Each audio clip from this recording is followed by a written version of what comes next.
Hello friends, जय माता की। उम्मीद करती हूँ आप सब ठीक होंगे माता रानी की कृपा से। आज मैं कीलक स्तोत्र का पाठ कर रही हूँ। कीलक स्तोत्र का पाठ करने से हमें उत्तम फल की प्राप्ति होती है और इसको पाठ करने के बाद हम सप्तशती का पाठ करते हैं तो हमें अवश्य ही फल मिलता है। महर्षि श्री मार्कंडेय जी बोले, निर्मल ज्ञान रूपी शरीर धारण करने वाले देवत्री रूप दिव्य 3 नेत्र वाले जो कल्याण प्राप्ति के हेतु तथा अपने मस्तक पर अर्धचंद्र धारण करने वाले उन भगवान शंकर को नमस्कार है। जो मनुष्य इन कीलक मंत्रों को जानता है वही पुरुष कल्याण को प्राप्ति करता है। जो अन्य मंत्रों को जप कर केवल सप्तशती स्तोत्र से ही देवी की स्तुति करता है उसको इससे ही देवी की सिद्धि हो जाती है। उन्हें अपने कार्य की सिद्धि के लिए दूसरे की साधना करने की आवश्यकता नहीं रहती। बिना जप के ही उनके उच्चाटन आदि सब काम सिद्ध हो जाते हैं। लोगों के मन में शंका थी कि केवल सप्तशती की उपासना से अथवा सप्तशती को छोड़कर अन्य मंत्रों की उपासना से विद्यमान रूप से सब प्रकार के सब कार्य सिद्ध हो जाते हैं।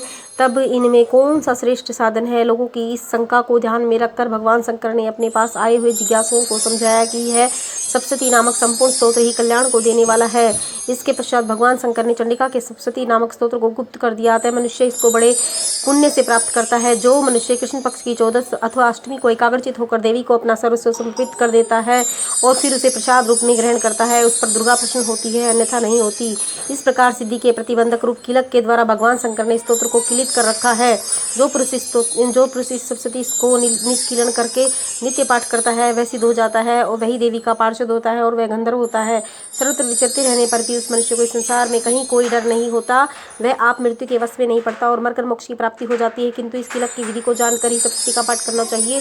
जो ऐसा नहीं करता वह नष्ट हो जाता है। कीलन और निष्कीलन संबंधी जानकारी के पश्चात यह स्तोत्र निर्दोष होता है और विद्वान पुरुष इस निर्दोष स्तोत्र का ही पाठ आरंभ करते हैं। स्त्रियों में जो कुछ सौभाग्य आदि दिखाई देता है वह सब इस पाठ की ही कृपा है। इसलिए इस कल्याणकारी स्तोत्र का सदा पाठ करना चाहिए। इस स्तोत्र का समय समय पाठ करने से भी सुलभ फल की प्राप्ति होती है।